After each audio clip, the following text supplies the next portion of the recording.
emergency for the first time in about... This is Jim, and Receiving this message. We are Ken Jennings and John Roderick. We speak to you from our present, which we can only assume is your distant past, the turbulent time that was the early 21st century. Fearing the great cataclysm that will surely befall our civilization, we began this monumental reference of strange and obscure human knowledge. These recordings represent our attempt to compile and preserve wonders and esoterica that would otherwise be lost. So whether you're listening from an advanced civilization or have just reinvented the technology to decrypt our transmissions, this is our legacy to you. This is our time capsule. This is the Omnibus.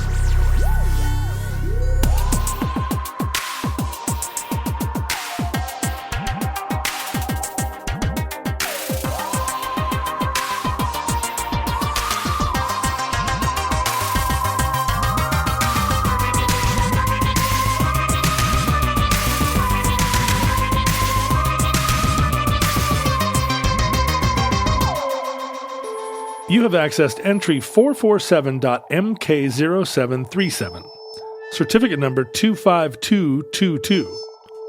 Facilitated communication. Look at it. G. R. E. Look at it. A. M. E. T. I never dreamed. Look at it. T. H. I. S. This. W. Get it. A. S. This was. P. I never dreamed this was. POSSI. B. L. E. I never dreamed this was possible. This is kind of a backward way into the topic for a change, but yeah, this is how I got into it this week. Do you ever I was recently watching the top 50 Metacritic rated movies of 2021. It's a relatable situation. No, it's good. Do you find that boring to try to, you've never exhaustively read an author's complete works or, watched a full list of movies in order, somebody's top 10 list? No, I have never done that. I'm not, it's not how I consume media. It's kind of the opposite. Do you think it kills the fun of art to systematize it? If I listen to a record by a band I love, if I find a record I love by a band, I really don't want to listen to their other records. I'm scared to, because what if their other records are bad? Also, which they usually are. Yeah. Also, the same with novels. Like if I find a novel that I love, I don't want to read that writer's other work. I find a new novel by a different writer. I think that's not crazy, especially with books where there is some diminishing returns. You come to find that many writers are just writing the same book over and over. Yeah, because that's what their readers like, and because your book is you and you're still you. Bands too. I got lucky with Steinbeck and Vonnegut when I was young, and there were multiple books that were good, but I didn't read all of them. And The Cure, The Cure have been so many bands over the course of their decades, and one of their records, I think, is one of the best records ever, and a lot of their other records, I think, are really terrible and scary. Well, that's just because you're not interested in that phase of The Cure. Yeah, right, exactly. Couldn't you just listen to them and be like, oh, this is a different band. This is early 90s Cure. Well, yeah, a different band that I don't like. I want to only like the bands that I like. And I guess I don't feel loyalty so much. Like every subsequent Built to Spill record after Ultimate Alternative waivers, I was terrified it was going to be bad, but I kept enjoying them all the way into the mid 2000s. I mean, partly because they did stick to the formula, right? They kept sounding like Built to Spill, but their music had enough depth that I liked it. But I've never watched every Hitchcock movie. I would never think about it. That sounds like torture. You're going to watch every Hitchcock. It sounds like an assignment. Yeah, from beginning to end. What are the early ones like? He did a lot of silence in the UK. Some of them not even suspense films. Silent movies? Yeah. Really? He was old. And so they're a little bit of a slog. But I mean, You say this because I know you have watched every Hitchcock film. I think I've even seen most of the early silence. Wow. Yes. And we have certainly done the thing where we're like, oh, we'll get this, let's get this Hitchcock box set. And now we'll just watch them all in order. And you're right that it does. I mean, not so much the sense of an assignment. I like to excel at an assignment, John. I don't know if you know this.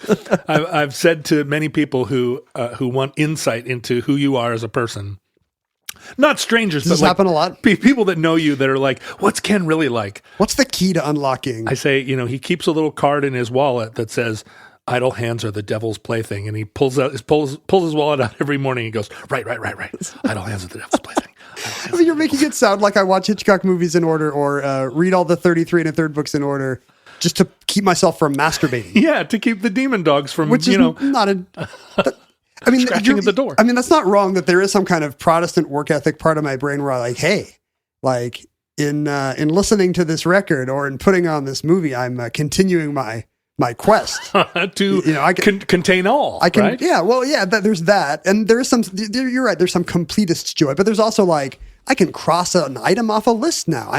This is number 8, and I just finished it, and tomorrow maybe it'll be number 9, and we all like to cross things off lists. But I do feel like, knowing you do employ all of that as part of your encompassing knowledge of the world. You do right? want to see it all. You want to see it all. It bugs me if somebody says, hey, there's this great director. And I'm like, I've never seen anything. I don't know anything about Turkish movies. But it's not idle consumption. You do then apply that knowledge. You're like building out the house, right? Ideally. Yeah. I mean, once you watch all the Hitchcocks, then you have that room of the house somewhat completed and you can build on top of it. Yeah. And you watch somebody else and you compare him to, Carol Reed or some other director. David Lean. I'm kind of living in a Danish tent camp where it's sort of like people are coming and going. Yeah, there's my bed is made of furs, but there's nobody bothers to put a foundation. We're not going to be here that long. Don't even meet all your neighbors. It's going to be somebody. It's going to be some Latvian girl tomorrow. Exactly.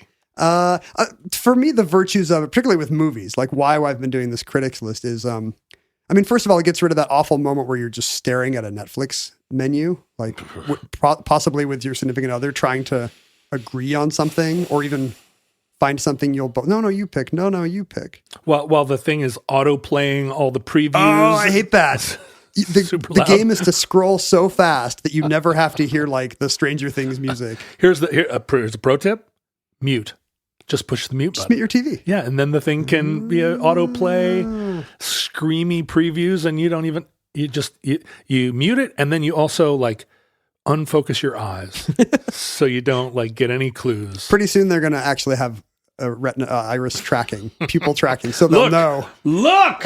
You did not watch that whole trailer, so we're going to play it again. Otherwise, you have to pay $31 a month. You and I are both on record as hating previews. Well, previews that reveal any aspect of the plot. That's the other thing is if you do this, let me just go down my list. If I say to Mindy, oh, hey, the next movie for us is something called Faya Dai on Criterion, and we just turn on a movie called Faya Dai, and we find out it's kind of a tone poem docudrama about the cat leaf trade on the Horn of Africa.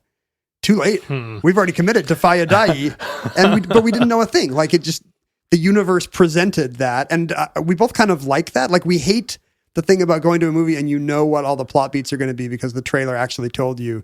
Yeah. Here's what the second act is. Here's the twist in the third act. Note to listeners, Ken is looking at a list on his phone, which is another thing that I tell everybody. If you want to know, you want insight into Ken, just look at his list. Look at his notes app. So I have two lists right now. But wait a minute.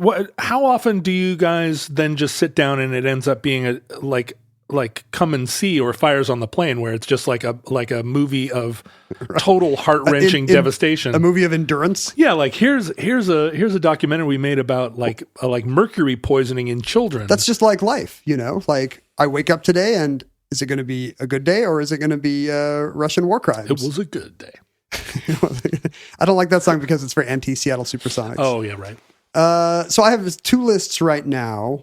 One of which is Metacritic's list of the best movies of last year as of what appeared on the most top 10 lists. And this is going to be a pretty conventional kind of critics consensus of what was up during award season. Power of the Dog, Drive My Car, Licorice Pizza, Dune, West Side Story. All good movies, all smart unimpeachable movies, right? stuff that would have, and but then it gets down a little lower, and then you're like, oh yeah, no, we never saw that Oscar Isaac movie that was what's his name's follow up to Paul Mazursky's follow up to First Reformed. Let's watch that. You get down to the bottom and it gets weird. But I have a second list, which is all the movies of 2022 listed by their Metascore.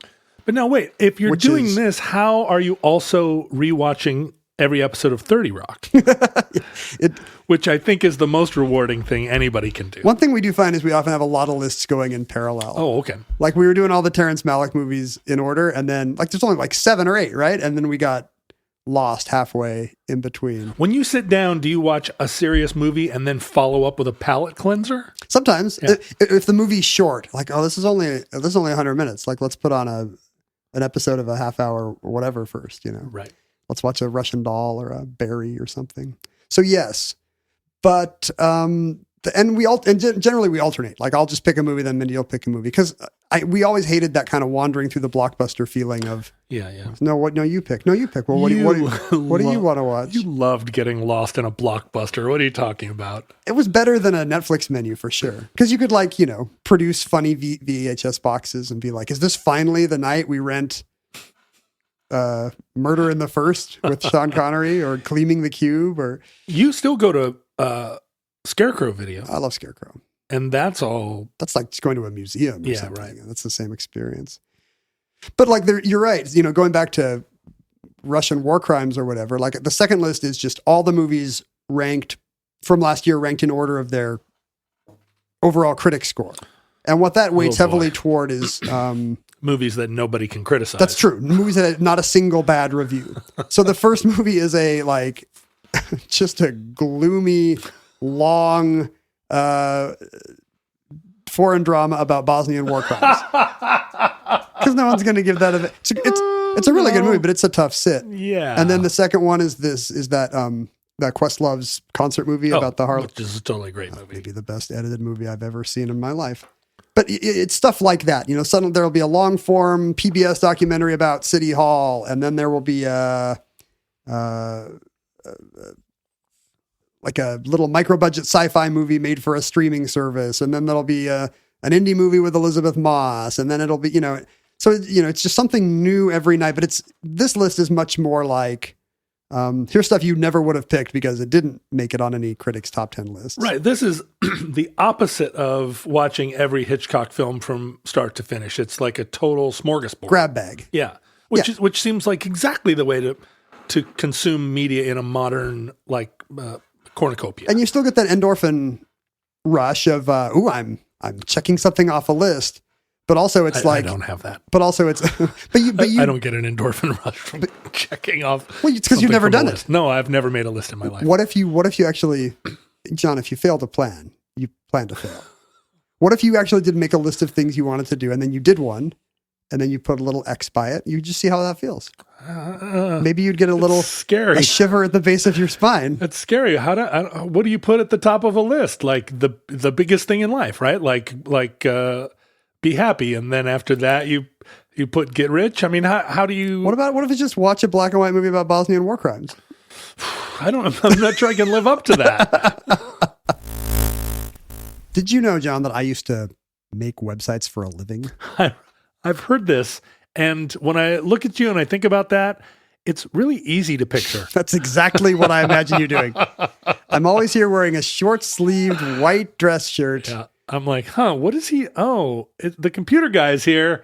Hey, the computer guy's here. Oh, no, it's Ken. Can you fix the router? Yeah. Why am I always fixing your printer every time? Why can't you keep your printer configured? Could you make me a website that does everything I want, but is a lot cheaper than you would think, even cheaper than that? It used to be so much trouble if you wanted your own website. It was the worst. It was so hard. You'd have to know all this back-end stuff. You had to know all these nerds. The software was bad. Awful. Dreamweaver. You had to drink all this Mountain Dew. Nobody even knew. Bad for your health. 64 ounces of Mountain Dew a morning. Like, what was a website even supposed to do? It was not just making a website that was hard. It was using websites that were hard.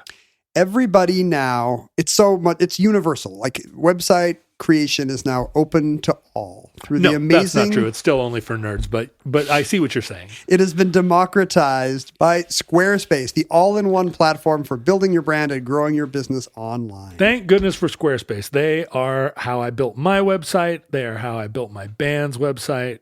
Squarespace has been there for us through thick and thin. The best-in-class templates, like it's already there. You just choose what the look is you want. And it supports everything you want your website to do. E-commerce, whatever you're making or doing, you can sell it there. Not just sales, but inventory management, checkout, secure payments. Everything's there out of the box. What's cool now is that they have appointment scheduling. Ooh, are you starting a business that has appointments, John? Well, so I've been thinking about this. That's the thing. Is it Reiki? Or do you do Reiki massage? It's not. It's maybe going to be life coaching. It's maybe going to be a little like some exotic dancing. But if you have a business where you're like a personal trainer or you have consulting services like I'm going to do, or you're a general contractor, you can add online booking and scheduling to your Squarespace All site. that calendaring stuff built in out of the box. Clients can see your availability. They can reschedule if needed. That would be right there a thing that would keep me from branching out into this exciting new job opportunity. Just managing Of exotic all dancing? that. Yes. Because that's all. You can do all the dancing. You just don't want to have to. I don't want to manage the calendar. Don't want to run a whole company to schedule all your bookings. If you want to start a new exotic dancing business, head to squarespace.com/omnibus for a free trial. Send me an email telling me where your Squarespace site is going to be so I can review your content. Well, why do you this is a competing exotic dancer. Well, I want Are inspiration. you going to hack their website, try to crash it? It's just a shared community. It's a community of exotic dancers. It's a rising tide, lifts all boats. Maybe you guys could have a little dance troupe. Yeah, right. Or dance off, but it'd be a friendly dance off. A friendly and erotic dance off that's virtual and hosted on Squarespace. How do I get started, John? You go to squarespace.com/omnibus for a free trial. And when you're ready to launch, that's the thing. You haven't committed yet. You're on there. It's free. When you're ready to launch, then you punch in the offer code OMNIBUS to save 10% on your first purchase of a website or domain. Wow, 10%. That's right. Thank you, Squarespace, for supporting Omnibus. Thank you, Squarespace, so much. That's squarespace.com/omnibus. Going through this list of just kind of random good for you right documentaries, foreign films, and indie films. Good for you. I put on a movie called The Reason I Jump, knowing nothing about it except it was a documentary. And I think it was kind of short, so it's a basketball movie. We probably watched. Yeah. It's that one where Kevin Bacon finds a Sudanese guy and puts him in the NBA. It's called The Reason I Jump. The Reason I Jump. No, The Reason I Jump is actually based on a best-selling Japanese book that got a ton of attention in the West when it was translated by David Mitchell, the novelist behind Cloud Atlas and things of that nature. Is he fluent in Japanese? No, he didn't let that bother him. Okay. If I'm remembering right. I'm always curious about translations of books by people that don't speak the original language. I think there may be a Japanese spouse in the equation here. Yeah, he is married to one Keiko Yoshida Mitchell. So did she translate it? I think it was a joint project by the two of them. And it spoke to them because I believe, again, I'm pretty sure. I think they have a child with somewhere on the autism spectrum. Mm-hmm. A child with autism spectrum disorder. And they, like a lot of readers, really fell for this Reason I Jump book by one Naoki Higashida. And the documentary uses Higashida's book as kind of a framework. He doesn't appear in the movie, but you see kind of a winsome Japanese boy skipping over puddles and looking at the sun through a fern and watching rain on his window. Absolutely describes what I did yesterday. Your life is a Terrence Malick movie. I did all That's three why of those you don't things. need to make a checklist. And he is saying just very wise and insightful things about what the outside world looks like when you are autistic. Oh. He talks about how perception is just radically different. The way the brain processes sensory information is so different. And it's really kind of a jaw-dropping set of insights. Like, you look at you neurotypical people look at something and you can immediately see what's important and what's not. You can immediately see a whole and a narrative. You can see past and future and understand how it fits into its context. He says, I don't see any of that. I see a series of details that I then kind of have to just actively build into a whole. And I choose how that happens. And I don't see past and future the same way you do. Like, to me, something noisy or happy that happened to me 90 minutes ago just might immediately affect me right now. And, it was just kind of a very poetic glimpse into a beautiful and different mind. And then the movie uses that as a jumping off point to show a bunch of different autistic people around the world in different situations. Many of them nonverbal, many of them, not on what we might call the higher functioning end. I don't know if that's not a terminology we use now. But is this suggesting that people on the autism spectrum are actually living in a multiverse? Yes, possibly. Wow! Like, when I see that rock, I see also it before and future. I'm seeing the lava that formed it. I'm seeing its counterpoint on Earth 616. Kind of blowing my mind. I'm seeing it with googly eyes on it. I want to watch this. I mean, this is the kind of it's not a super. There's really no attempt at a scientific backing for any of this. Yeah, it's him. A poem. It's him explaining his truth. And you see, and many of the vignettes we see around the world of different autistic people, mostly kids, are really compelling. A girl named Amrit in India, who is an extremely talented and prolific painter, and you see her just preparing just hundreds of works for a massive gallery show. There's a set of parents in Sierra Leone who have to actively convince their community that their nonverbal autistic child is not a victim of demonic possession. Right. That there's not like, it's not like, please, you don't have to stay away from her for reasons of devilish infection. Right. Please don't throw her down a well. Exactly. Like, there was no sin involved here. It's not a sin to, be kind or accepting to her, to offer her education or, because that's something they've had some success, with kind of turning their whole school and then starting a special ed community in their city. British kid named Joss, whose parents just love him to death, but he's a teenager. Now he's a big, strapping, cranky, hormonal teenager. And they're starting to be issues with, safety of his siblings. Right. So really wrestling with big issues that are really going to resonate with anybody who has ever had or worked with an autistic child. And, like all overeducated Americans, my own friends and family circle are full of kids that have a 504 or an IEP plan and a spectrum diagnosis. What are a 504 and an IEP plan?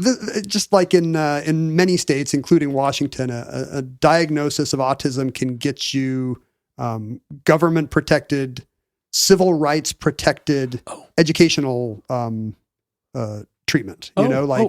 Like constitutionally, the state has to provide for accommodation for your diagnosed disability.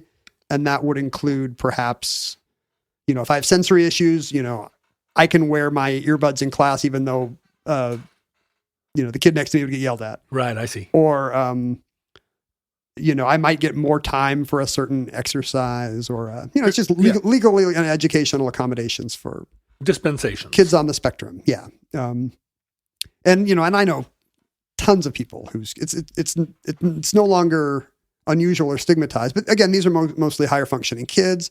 And the emphasis of this movie is on kids who are nonverbal. And that brings me to the moment in the movie that kind of surprised me. They show two American kids who are friends being homeschooled. And even though by all appearances, they're not verbal, they can't speak, they don't give the indications of what you and I would look like paying attention to a teacher or a speaker. Eye contact's all over the place. They're just they're making non-speech noises continually. But the teacher has them pointing with a stylus at a letterboard. And while they're kind of doing this kind of unusual affect, they're answering questions. She'll review. So we were covering 20th century Argentine history. And who was the president we talked about? And they poke out Peron. That's right, Peron. And what was unusual about his administration? Who followed him in the presidency? And they tap out Wife. Yeah, his wife, Ava. Remember we watched a clip from the movie, so you're watching these students just kind of, to our eyes, in their own little world. Wow. And yet their hands are poking away at attention showing answers. And it reminded me of the documentaries I saw in the 90s about facilitated communication. Do you remember this dust up? No, I'm thinking of the movies in the 90s. Jerry Maguire. I only first watched that 2 nights ago. Are you kidding me? I never saw it in the theater. So this is your system. You watch movies that I'm about to mention 2 days later. It's weird because I also am living in the multiverse. No, I have no idea. It was late at night. I was walking around the house and there was something about Show Me the Money that had come up that day. And I knew that it was the multiverse was speaking to it you. was something about Jerry Maguire. The and I ghost was of like, Cuba Gooding. you know what? I never saw that movie, and it's supposed to be good, and it's by Cameron Crowe, and I'm a fan. So you do like an assignment.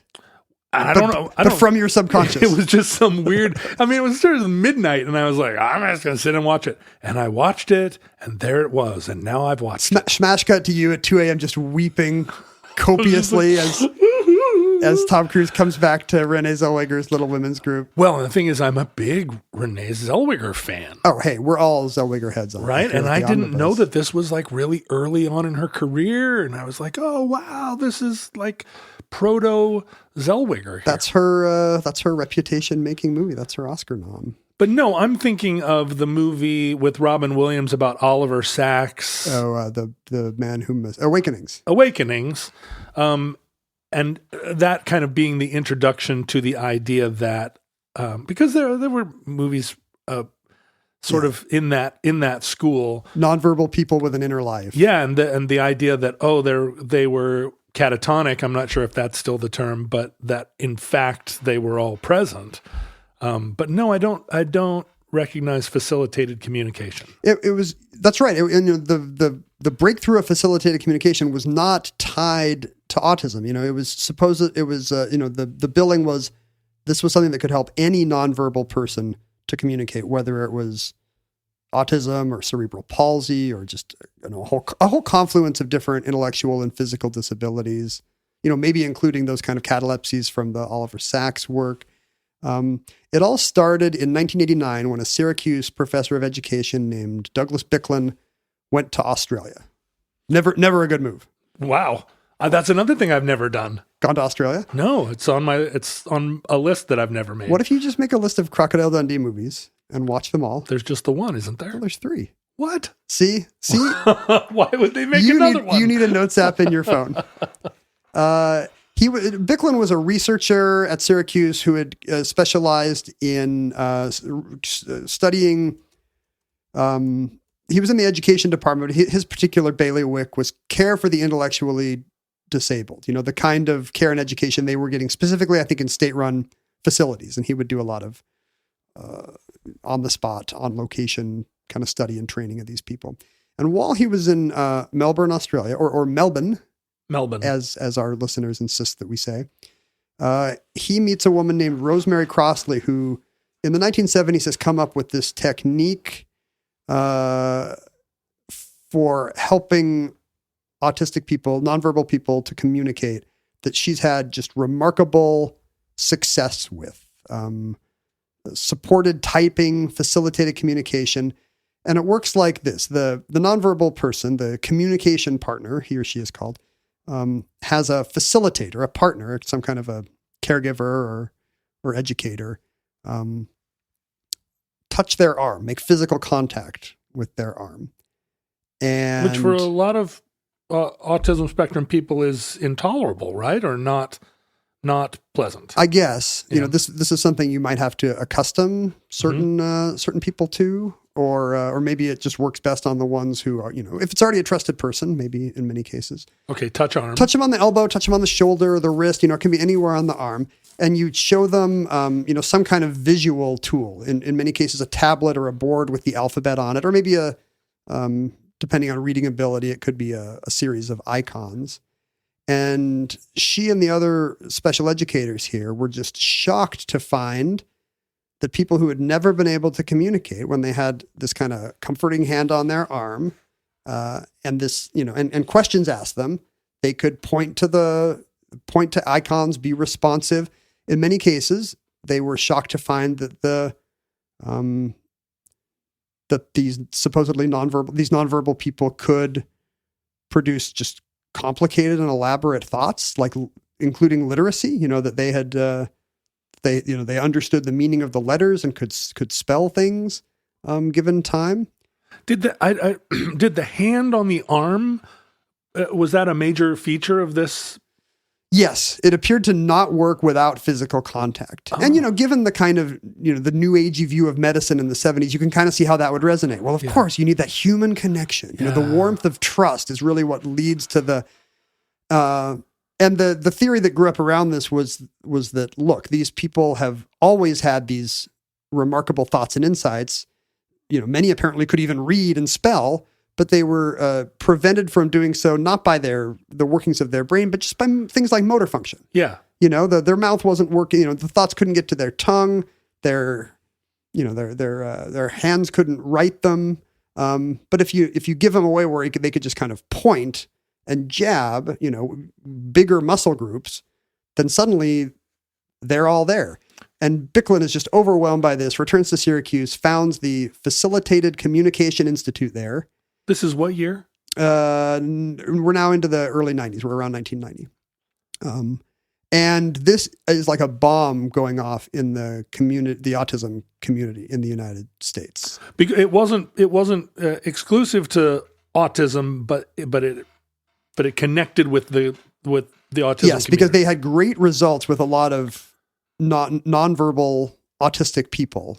Right. People with autism, the community is divided on which phrasing is more sensitive, more human. So somebody's going to be pissed off whether or not I say Well, sure. autistic people or people with autism. That goes without saying. If I alternate, maybe I can piss off the most or the fewest. I think the fewest. Okay. Everybody knows that you have the best intentions. And that's really what's important. Yeah. I'm here to listen and learn, John.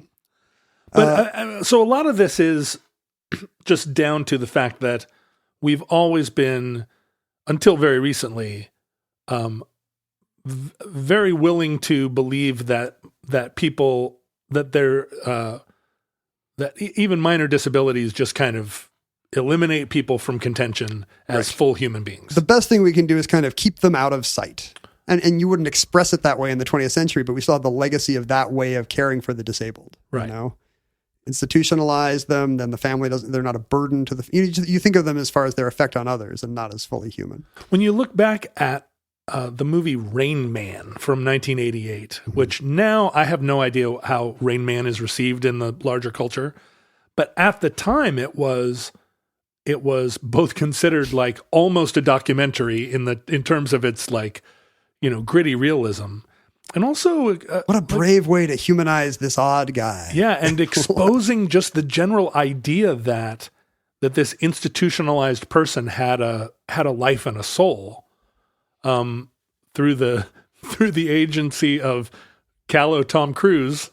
And Tom learned a lot of lessons that day. Sure kind did. of like when he left his sports agency to found his own firm with his little mission statement. Wait a minute, are they in the Marvel Comics universe, both those movies? The Tom Cruise multiverse.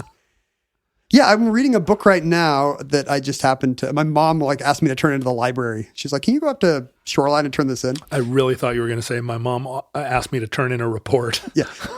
So this is why I like to watch movies in order, because when I was a kid, I had to turn in a report every week. Please listen to all the Led Zeppelin records in order. And no, she wanted me to just return this book. And it's a recently back in print book by the composer of The Music Man, talking about its odd road to Broadway. Because he was just some radio guy and kind of corny Midwestern comic, kind of some Garrison Keillor type who suddenly had this hit musical. And if you'll remember, there's a character in The Music Man who has a lisp, and he really is drawn out of his shell. This kid is drawn out of his shell by the con man. You've never seen The Music Man. No, I'm not a musical theater person either. It's a con artist who, despite being, very early 90s.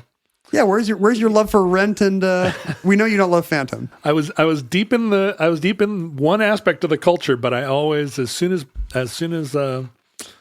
As soon as Judy Garland came up, I always headed for the exits. But now that you know she's been played by Renee Zellweger, now how much would you pay? She was? Do I have to watch a movie for such about Judy a Garland? big Zellhead? You don't really know most of her Oscar-nominated work. I don't. I've only seen the ones that I saw by accident.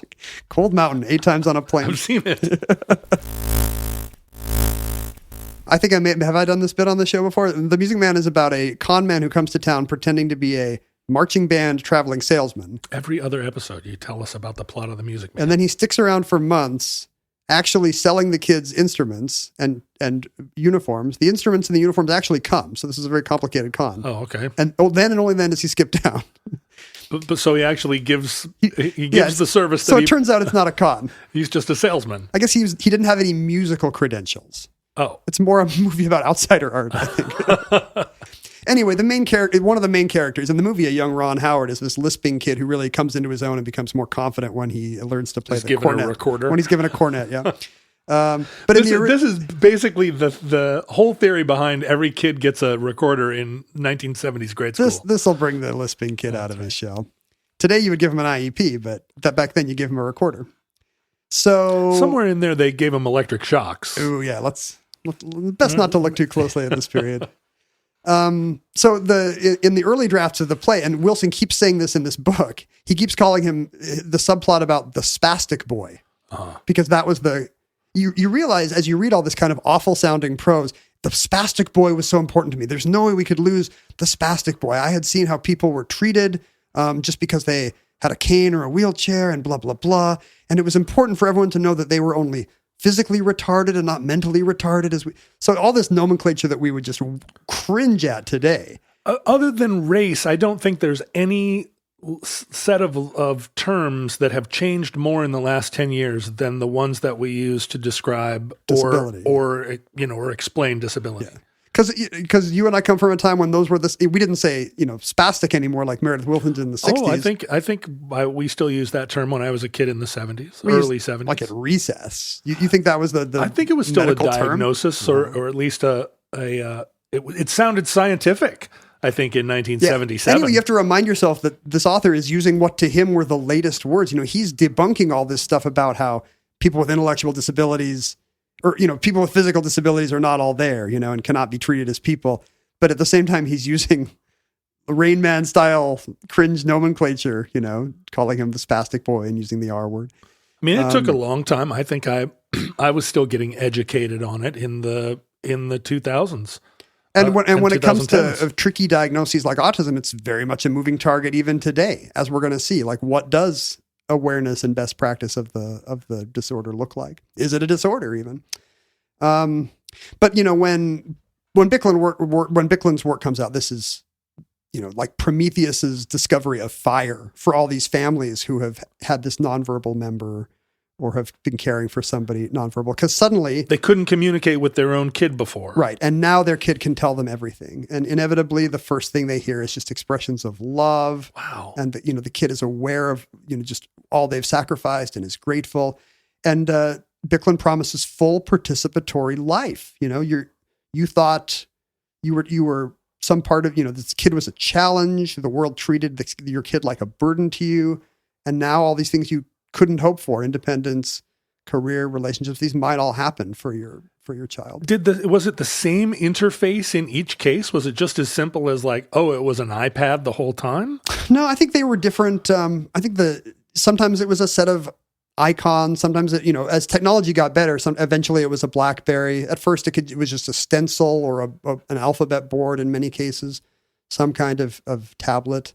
The whole point was that the person could indicate one icon or letter at But a it time. wasn't sometimes it was a saxophone and sometimes it was a set of math equations. It was always a set of visual icons, usually sometimes pictographic, but usually typographic. Like usually it was spelling, like a deaf or hard of hearing person finger spelling.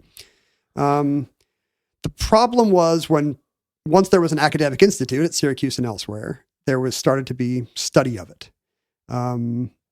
And from the beginning, it turned out to be very high. Study of it. It turned out to be very hard to replicate any of these benefits in actual rigorous laboratory settings. There come the scientists Here again. come the scientists. Debbie Downers. So immediately, even in the first couple years, there are already people writing, hey, we need to be cautious about this. There were already professional debunkers of the amazing Randy, the famous skeptic, Sure. James Randy, the guy who was offering Uri Geller $1 million if he could bend a spoon in lab conditions. How have we never done a omnibus? We're going to have to do one, right? Yeah. Like, he was great. Our favorite atheist here, Good old Randy. here at the omnibus. But also Uri Geller, on the Carson Show. Great entertainment. Our favorite spoonbender. And when they met, sparks. Imagine some Frost Nixon kind of movie, but it's Randy Geller. Randy / Geller. So was the suspicion that the hand on the arm was guiding? That's exactly what it was. And in fact, as people started to test this, they found that there was no way that the communication partner, the nonverbal person, could produce results unless it was something that the facilitator had seen and was aware of. You would ask the facilitator to leave the room, show the communication partner a color or an apple, have the facilitator come back and then ask, what did I just show you? And that's a very easy test to run. Yeah. And the facilitated communication failed every time. Oh. And very quickly, the literature turned against it. Oh, bummer. By the time I first heard about this in a Frontline documentary called Prisoners of Silence that I watched part of for a psychology class in college. And it was structured just like this, where they showed all the amazing leaps forward and the weeping, grateful parents and the families that had been brought together. And then it was like, and here come the scientists and the whole thing. And you can imagine what just a crazy thing that was for people to try to get their heads around. Yeah. Because the whole thing, what the scientists soon learned is that the whole thing appeared to operate on the principle of the idiomotor effect, the same thing that powered planchette seances and Ouija boards for 100 years. I'm thinking it sounds exactly like that, right? Like I'm in contact with your dead son and he says he loves you. And those people were not all intentional fraudsters. Right. I mean, maybe most of them, in fact, were not. It's just that when the brain subconsciously wishes to move the Ouija board, move the Ouija board, very small subconscious movements can produce order out of chaos. And even the person doing it is unaware and is amazed that the ghost is speaking, or in this case, that the child or the nonverbal person is speaking. And so you had years of parents having great results and then being told, actually, just this terrible epistemological truth that you were controlling, you were talking to yourself. You were puppeteering your own child, and all this intentionality agency you thought was coming from them. It was just you pulling a string, you pushing an arm. And what a drag. Heartbreaking. And so, and as a result, FC has been called the cold fusion of autism therapies, because there was this year or two of hope, as you'll recall from our cold fusion episode. It was in all the newspapers. This is what year? Therapy started in the US around 1990, and by the early 90s, it had kind of collapsed. So it only lasted a year or two. That's when I was most super on drugs. Hard to believe I was You were watching Frontline? Hard to believe I was so on drugs I wasn't watching Frontline. Which do you think are the best drugs to watch Frontline on? What drug wouldn't be good to watch Frontline? And as it turned, in hindsight, so as all maybe L-Dopa. So yeah, that's right. That's how you can catch the ball when Oliver Sacks tosses it to you. So all the big medical associations that had been kind of casting a doubtful eye on this, the pediatrics ones, the psychology ones, the ones specifically related to special education or speech therapies, all these institutional groups unanimously said, regretfully, this is a pseudoscience. This is Ouija board technology. And by the time I heard about it in the mid 90s, I kind of thought it was over.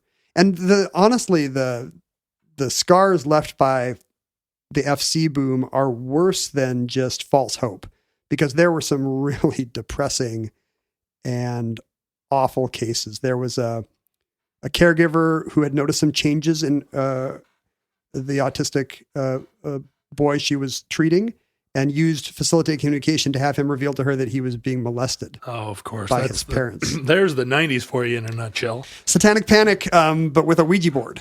And so parents were falsely charged, faced criminal trial as sexual molesters, had their child taken away.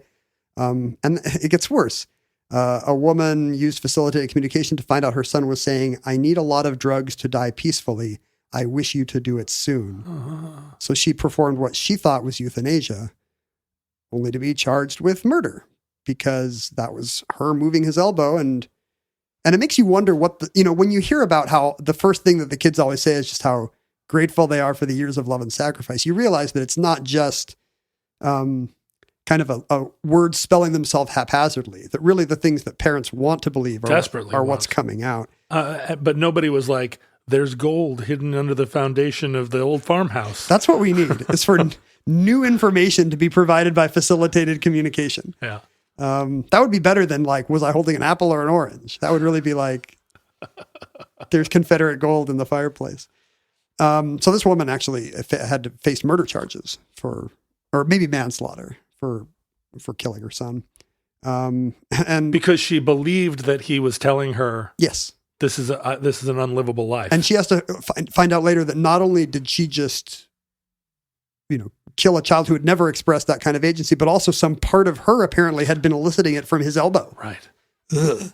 And then maybe the worst of all is there's a series of cases where a caregiver starts to feel a very special bond with their communication partner, and the communication partner begins to profess love to them, and it escalates into a sexual relationship, only to find that they've essentially assaulted a intellectually disabled person by moving his or her arm to say, "I love you. My love is like a red, red rose. Oh no. I think we should get married."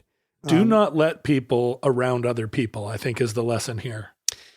Well, yeah, pseudoscience makes everything worse, I guess. So this is a Rutgers professor who ended up going to jail because it was a woman with a 33-year-old man who became convinced that, and this was the 33-year-old that she was taking around the country to show the great benefits of facilitated communication. So you'd think, given that I saw this documentary 27 years ago, almost 30 years ago. So wait, that this would be settled. She was, was in a sexual relationship with this person, and it was accepted at first because facilitated communication was considered true. They had revealed the truth of cerebral palsy and autism and a lot of these diseases, which is the person is just like us, and he was is in there and is in a shell. He was in his 30s, so a consenting adult. Yeah. And then facilitated communication was debunked, and then she was charged. Yes. Wow. I'm not sure about some of these have happened more recently. Whoa. So because here's the thing, you'd think this would be over. But in fact, what I found out watching this, the reason I jumped documentary, is that facilitated communication, it was such a beacon of hope to people that whole autism communities have not been able to let go of it and have been built up around defending it. Right. It's been rebranded as supported typing just because the name facilitated communication was such a stigma. Supported typing is a worse name. Supported typing seems like something you take in high school in 1967. It's some Mavis Beacon thing. So people were unwilling to surrender the hope and when the joy. And when all the mainstream disability and pediatrics groups, revealed it as a pseudoscience, they just started their own competing fringe apologetic ones that are built on the principle that FC was legit. And okay, sure, maybe it rolled out so fast that there were a lot of untrained people, and so you got a lot of bad results. But you can't throw out the baby with the bathwater. We saw our kids tell us they loved us. Tell me that's not true.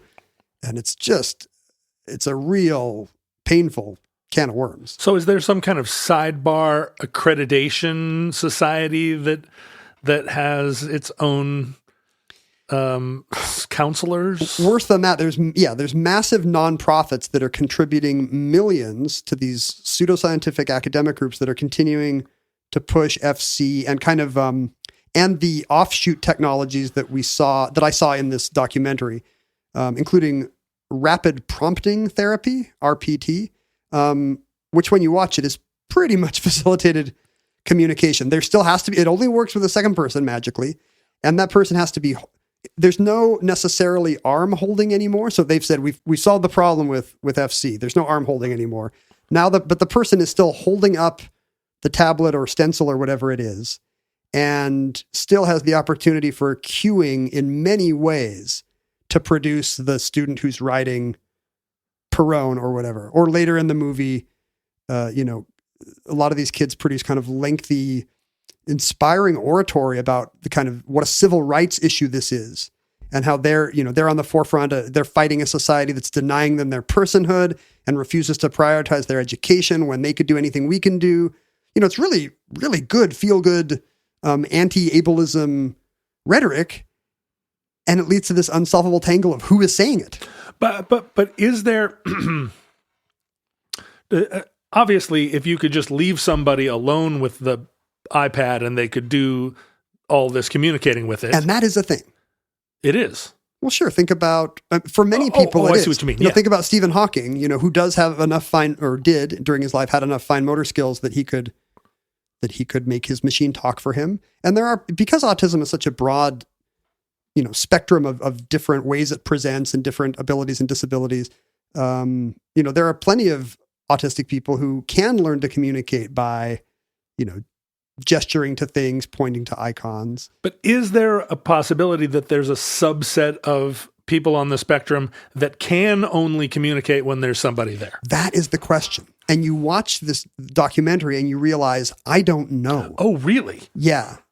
This documentary is actually, it turns out after doing some reading, it is made and directed by some of these leftover facilitated communications partisans that are still fighting their lonely war from their Pacific Island or mountains of Spain or, wherever the partisans live. So you're saying the Eva Perón kids were being prompted? That's not a feel-good story? There is no way to know. Oh, wow. There is no way to know if Naoki Higashida's book, in fact, like the consensus among traditional medical professionals is that Higashida, in fact, could not have written his book. That his book came out, initially it was trumpeted as a triumph of facilitated communication. Right. That look what the movement produces, this kind of eloquent, beautiful autobiography, memoir from the least likely person.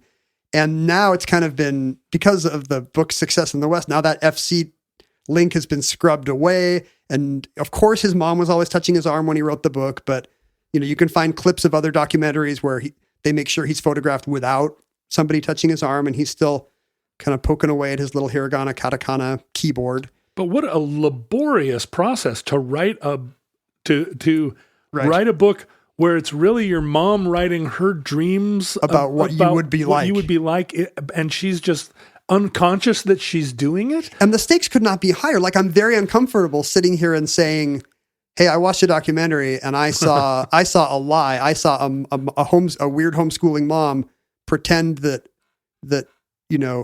her relatively, very intellectually disabled kid and her friend knew who Juan Perón was. Because I don't know. Right. But it's certainly, and there are cases in the movie where it seems very convincing. The person is just tapping away, and you're like, there's no way that's a Ouija board, right? Like that person has to be spelling that. But there are other scenes where knowing what I knew about FC going in, I could watch more carefully. And there's one scene in particular where you can absolutely see the adult holding the tablet, moving their eyes and hands in subtle ways before the autistic person does. You can see her leading them every time. So she looks at the letter and and the board moves slightly because she's holding the tablet, and the stylus taps down, and she reads the thing, and she does it again, and he, you see the kid's eyes and kind of attention move the same place hers are, and he taps it there. And I really am thinking, I'm now the amazing Randy, and I know that adult is producing that message, and it gives you a creepy feeling, because if it's not coming from the agency of the disabled person, then it's the worst thing. It's a caregiver projecting their own thoughts onto a disabled person and just using them as a prop, and it's super icky. But super fascinating for the person with autism to be following the prompts is a form of communication, or is a sign of awareness and participation, even if they're just, like seeing the communication and following it. They're motivated and they have to do it and they must have a somehow. weird empathy with their caregiver if they can sense their attention change and know that, oh, that means I jab here, you know. Right. I mean, this is how this little game works. It's not like Mr. Ed being prompted to clop his hoof. It's a form of communication, even just to mimic. But when a beautiful poem emerges about Right. raindrops and mud puddles, or an inspiring thought about how we treat disabled people in this country, Right. you kind of need to know that it's coming from the person and not Right. they're not being used as a prop by a well-meaning caregiver. It's such a crazy, again, a crazy spectrum where clearly there are, like, how can you even design the experiment to know? Well, what's happening now, by the way, the Syracuse Facilitated Communication Institute is still there, although it's been renamed the Institute on Communication and Inclusion. Oh boy. In hopes of Yeah. not losing their funding. Right. Or maybe getting more funding. But they've had some success getting this view of autism that the future is getting these kids to jab at alphabets. They've had this incorporated into the big Obama era Department of Education, like some kind of $25 million injection of money into American schools called SWIFT, which is the school-wide integrated framework for transformation, which is kind of the U.S. government's biggest special ed grant ever. What, really? Yeah, and it's all about inclusion for intellectually disabled students in classroom, and it's a lot of it is language that was and programs, curricula that were designed by a lot of these descendants of facilitated communication advocacy groups. So are autistic kids being placed in classrooms and then... Yeah, this is a technique. But this facilitation is happening by what? Just regular public school teachers or peers? Yeah, I think, caregivers in the classroom, educators, special education professionals that have been trained in some of these FC adjacent technologies like rapid prompting therapy and others. And it's just kind of, the whole thing is built around the fact that this is the best thing for these nonverbal kids, is to be taught this way. Syracuse not only still has its institute, but it actually made Douglas Bicklin the dean of education in 2005, over a decade after his whole shtick had been discredited. The dean of education? Yeah, he's running the whole education department. Still? No, now he's emeritus. But as recently as 2005, he was. And a lot of these advocacy groups that are trying to keep the cult alive, it's an article of faith for them that these abilities both cannot and should not be tested. Oh. That you should not be testing this stuff in clinical situations because you need to have faith. I mean, that's one thing. First of all, the results will always be bad because they say the whole Uri Geller thing. Well, of course I can't do it in a lab. That's a stressful environment where the energies don't flow and right. And I get, but also yes, that it's insulting to disabled people that they should have to demonstrate their agency. Like the article of faith for all of this stuff, the bedrock of it should be a presumption of authorship for all these thoughts and words are actually coming from the person with the disability. Because otherwise, what are we doing here? And that anybody who questions that they're committing it's an insult. It's an act of ableism. Are there still debunkers, active, engaged academic debunkers that are out still trying to, as seances moved out of the mainstream, it was because more and more Harry Houdinis were challenging it.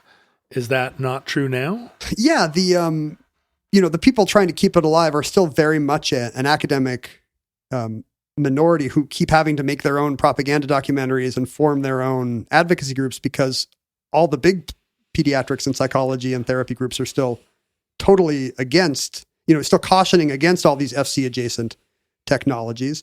And I think, I don't know, there's no laboratory results supporting them. They refuse to try to produce any studies that will show the benefits or the efficacy of RPT. I think it's pretty easy to find people failing to find it. The active debunking of the pseudoscience continues.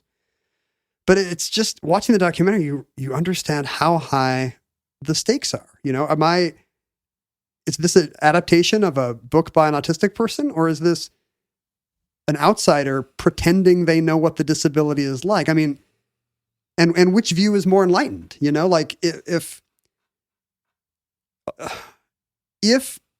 all these descendants of facilitated communication are a pseudoscience, then, they're committing a terrible crime to disable people by projecting their own biases onto them. It's just as dehumanizing as saying, I'd like you to be in a home where I don't have to, you don't have to be part of a burden on society. But if there's truth to it, to refuse to acknowledge it is to condemn people to silence. And if there's a gray area where, some of these good results are some people are actually gaining new participation in life from this tech, and others are just mirroring what their facilitators want to say, then it's even thornier to untangle. But the modern view of autism is very much to emphasize the awareness that that in many ways this is not a disability to have an atypical mind, that there may be strengths that come with seeing the world in such a different way. But to be uncommunicative, and that's the barrier. Yeah. Yeah. Right. So it's almost a retrograde view, this idea that all the, they're all beautiful souls. In terms of modern autism awareness, it's actually pretty an awful thing to say that, all nonverbal autistic people are actually just like us. They share all our goals, priorities, emotions, sensations, perceptions. It's just that they're trapped in this shell and can't communicate them. Right. And once we find a way to puncture that with a little hand-holding, then we see that they were just like us all along. That's not the most forward-thinking view of autism nowadays. That's very regressive. Yeah.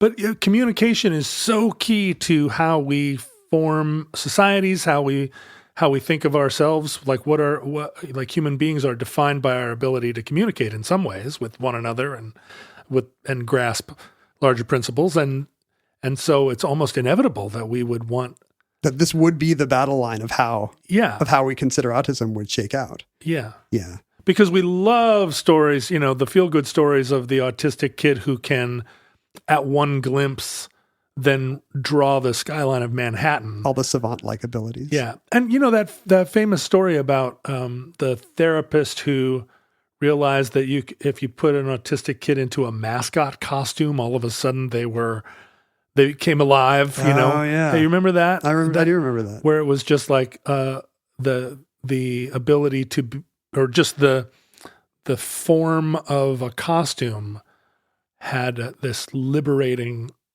nature. Yeah. So there are all these unexpected effects and breakthroughs that come with, because we don't understand the constellation of symptoms and abilities and disabilities so well. Yeah. That it's not impossible that this would be the thing that lets them speak to us. Yeah, I mean, I don't at all want to sound like I'm saying that the limitations of science might also be in play here. I think you should be able to test this stuff. Yeah. Skepticism of science is not doing great right now in our society and other fields. No, you should be able to test it, but are we testing the right things? I mean, or like, how do you test? What do I want to say, right? I mean, how do you test personhood? Right. I mean, that's kind of what it comes down to. All these people deserve dignity and the fullest participatory life they can have. It's just a question of what does that consist of? Or you couldn't really use science to test for love at all. We just need more chill psych labs, with a really good vibe. Word. I think we should set up one here in the bunker. No Milgram experiments, just something that both FC believers and skeptics can agree is just the greatest possible vibe. Just a chill vibe. Just some beanbags, and then we'll see what happens. And that concludes Facilitated Communication, entry 447.MK0737, certificate number 25222. In the omnibus. Futurelings, in the unlikely event that social media still exists in your era, Facebook, Twitter, and Instagram are archived at Omnibus Project. Our handles were at Ken Jennings and at John Roderick. Our address for email, which was a popular form of written electronic communication For a while. was theomnibusproject@gmail.com. You can hang out with other Futurelings who will surely be debating every nuance of this episode. I wonder if there are going to be like very strongly felt partisans of both views. 100%.